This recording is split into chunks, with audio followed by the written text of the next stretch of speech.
रोहतास जिले के अमियावर गांव में विकासशील इंसान पार्टी के द्वारा निषाद आरक्षण संकल्प यात्रा का आयोजन किया गया। इसके आयोजनकर्ता वीआईपी प्रदेश सचिव गांधी चौधरी व मंच संचालन शिव कल्याण भारद्वाज ने किया। मुख्य अतिथि के रूप में वीआईपी के राष्ट्रीय अध्यक्ष सह पूर्व मंत्री मुकेश साहनी शामिल हुए। कार्यक्रम की शुरुआत सभी मुख्य अतिथियों को फूलमाला व अंग वस्त्र देकर स्वागत किया गया। इस संकल्प यात्रा में रोहतास, कैमूर, बक्सर, औरंगाबाद आदि जिलों से कार्यकर्ता शामिल हुए। उनके भाषण को सुनने के लिए काफी संख्या में कार्यकर्ता व आम लोग जनसभा में उपस्थित हुए। जनसभा को संबोधित करते हुए मुकेश साहनी ने निषाद परिवार के लिए आरक्षण पर आवाज उठाई और सरकार से मांग की। उन्होंने कहा कि दशरथ मांझी ने कहा था कि जब तक तोड़ेंगे नहीं तब तक छोड़ेंगे नहीं। ठीक उसी प्रकार जब तक हमारे समाज को आरक्षण नहीं मिलेगा तब तक हम भी अडिग रहेंगे, संघर्ष करते रहेंगे। उन्होंने लोगों को संबोधित करते हुए कहा कि जब देश एक है, संविधान एक है तो हमारे साथ भेदभाव कैसा। उन्होंने कहा कि एक रोटी कम खाइए लेकिन अपने बच्चे को शिक्षित कीजिए ताकि आपके बच्चे शिक्षा ग्रहण कर IAS, IPS, डॉक्टर, इंजीनियर बन सके। वीआईपी सुप्रीमो ने कहा कि आरक्षण नहीं तो वोट नहीं, वोट नहीं तो गठबंधन नहीं और गठबंधन नहीं तो दिल्ली की सरकार नहीं। 2024 में नरेंद्र मोदी, राहुल गांधी को प्रधानमंत्री बनने के लिए वोट चाहिए। उन्होंने कहा कि बिहार के मुख्यमंत्री नीतीश कुमार मेरे समर्थन से राज्य के मुख्यमंत्री बने। मैं नीतीश कुमार को जातीय जनगणना सफल कार्यान्वयन करने के लिए धन्यवाद देता हूं। उक्त जनगणना में एक नंबर पर यादव और दूसरे पर हमारा समाज है। हमारे समाज में लालू जैसे नेता आज से 20 वर्ष पूर्व में होते तो निषाद को भी आरक्षण मिल गया होता और निषाद का बेटा अफसर बनता। आपको स्वयं मालिक बनना है तो खुद संघर्ष करना पड़ेगा। लालू प्रसाद की तरह और उनके समाज की तरह उन्होंने केंद्र की मोदी सरकार को आड़े हाथ लेते हुए कहा कि नरेंद्र मोदी मेरे नाव पर बैठना चाहते हैं तो बैठ जाएं। यदि वह हमारा शर्त मानते हैं तो बैठें, अन्यथा बीच गंगा जी में नाव पलटकर सन ऑफ मल्लाह तैर कर निकल जाएगा। 2024 निर्णायक होगा। अपने दल के लिए न्याय कीजिए।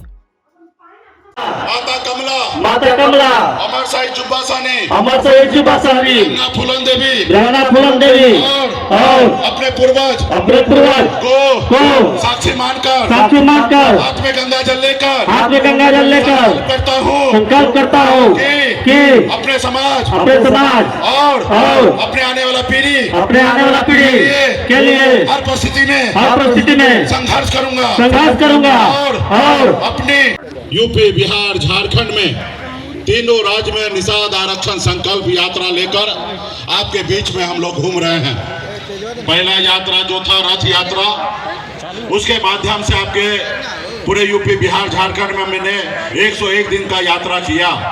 उसके बाद हमने हर घर संकल्प अभियान के तहत पूरे बिहार, यूपी, झारखंड में समाज के बीच में हम लोग पार्टी के पदाधिकारी पहुंचे और आज 14 जगह जनसभा है जो यूपी, बिहार, झारखंड में, और मकसद एक ही है कि निषाद समाज को मान सम्मान अधिकार मिले। आज हमारी लड़ाई है कि निषाद समाज के सभी उपजाति बिंद, बेलदार, नुनिया, मला, चाय, तियर, बनपर, गोरी, निषाद के 22 उपजाति को आरक्षण मिले एससी का।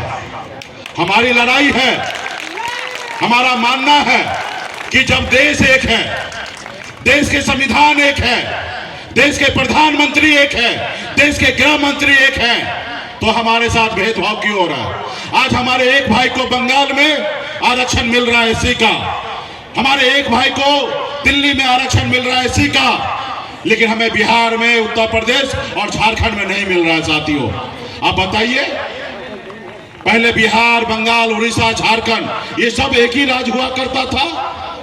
आज मान लीजिए कि एक पिता का 4 पुत्र हैं, एक घर में है तो एक परिवार है और अलग अलग घर बना लिया तो अलग हो गया। तो नहीं साथियों, भले हम अलग घर बना ले, अलग राज्य में रहे, लेकिन हम तो एक ही परिवार के लोग हैं। तो इसके लिए हमारी लड़ाई है कि हमारे समाज के साथ न्याय करे, हमें आरक्षण दे, एससी का दर्जा दे।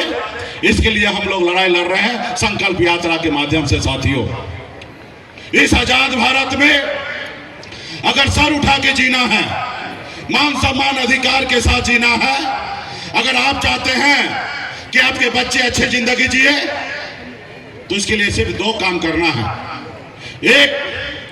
एक रोटी कम खाइए, लेकिन अपने बच्चे को पढ़ाइए, लिखाइए, काबिल बनाइए। जब तक आपका समाज शिक्षित नहीं होगा, तब तक आपका समाज आगे नहीं बढ़ेगा। इसलिए अपने बच्चे को पढ़ा लिखा के काबिल बनाइए। और दूसरा, अपने अधिकार के लिए संघर्ष कीजिए, अपने अधिकार के लिए लड़ाई लड़िए। जब तक आप अपने अधिकार के लिए लड़ाई नहीं लड़िएगा, तब तक आपका कोई अधिकार देने वाला नहीं है साथियों, कोई देने वाला नहीं है। इस देश को आजादी दिलाने के लिए भी हमारे पूर्वज ने 250 साल लड़ाई लड़ा अंग्रेज से। एक ही